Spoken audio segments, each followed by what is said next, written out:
Bonjour à tous et bienvenue sur Teston Road. C'était certainement un des véhicules qu'on attendait le plus et pour cause. La nouvelle génération du Land Rover Defender est une véritable icône automobile. Depuis plus de 70 ans, il est reconnu comme étant un franchisseur que rien n'arrête, le baroudeur de l'extrême.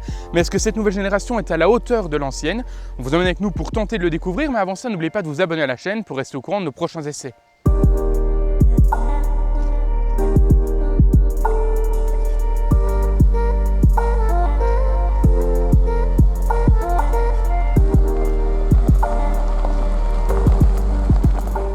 Extérieurement, ce nouveau Defender change radicalement de style. On est forcément toujours face à un baroudeur, mais on s'éloigne un peu de ce qu'on avait l'habitude d'avoir. Il faut dire que ce nouveau Defender s'attaque à de nouveaux marchés, que les règles de sécurité ont bien changé, mais aussi et surtout qu'il doit savoir satisfaire tout le monde. Il existe en deux versions, le châssis court appelé 90 et la version d'essai que nous essayons aujourd'hui en châssis long appelé 110, qui est aussi disponible en 7 places. À l'intérieur, on est face à un savant mélange entre du luxe et du tout-terrain. On retrouve tout ce qu'on a en droit d'espérer en matière de technologie avec un grand écran qui remplace les compteurs, un autre qui affiche toutes les informations technologiques de la voiture mais aussi celles dédiées au 4x4. On retrouve des poignées vraiment partout dans la voiture pour pouvoir se tenir quand on sera en dehors des sentiers battus.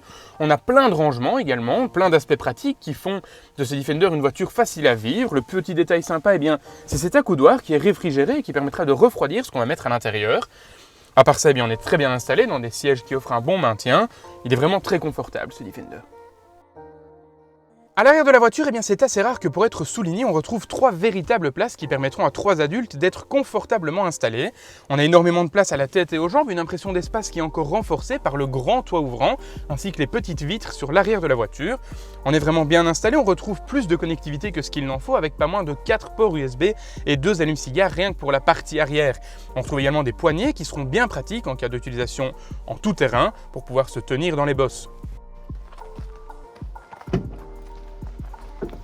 Dans le coffre, on retrouve un volume de 743 litres, un volume qui serait évidemment amplement suffisant pour un usage quotidien.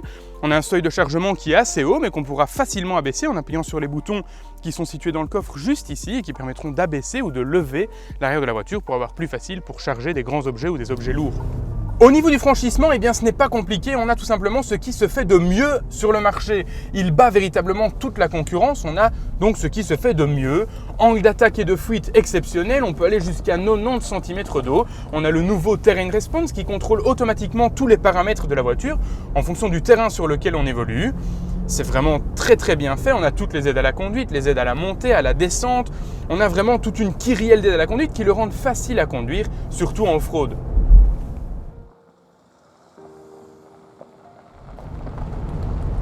Si le Defender est bon en off-road, il est évidemment aussi bon sur la route, contrairement à l'ancienne génération. On a ici tout le confort d'une voiture moderne, bien insonorisée, très confortable, avec toutes les aides à la conduite qu'on a en droit d'espérer d'une voiture de ce standing. On retrouve un excellent écran qui affiche tout ce qui se fait de mieux en matière d'infodivertissement. On est vraiment dans une voiture confortable. On a le moteur ici, le 4 cylindres diesel qui développe 240 chevaux et qui est associé à une boîte automatique à 8 rapports. Ensemble, ils forment une bonne association.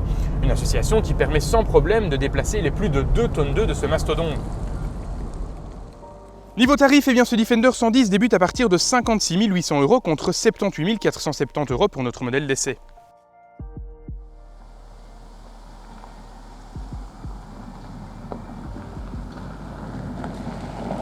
En conclusion, ce nouveau Defender conserve ses aptitudes en off-road puisqu'il fait même encore mieux que l'ancienne génération, sauf qu'il est aussi désormais bon sur la route. On a donc un véhicule tout à fait abouti, dont le style ne correspond plus à ce qui avait été fait avant, mais qui continuera certainement de plaire, nous n'avons aucun doute là-dessus.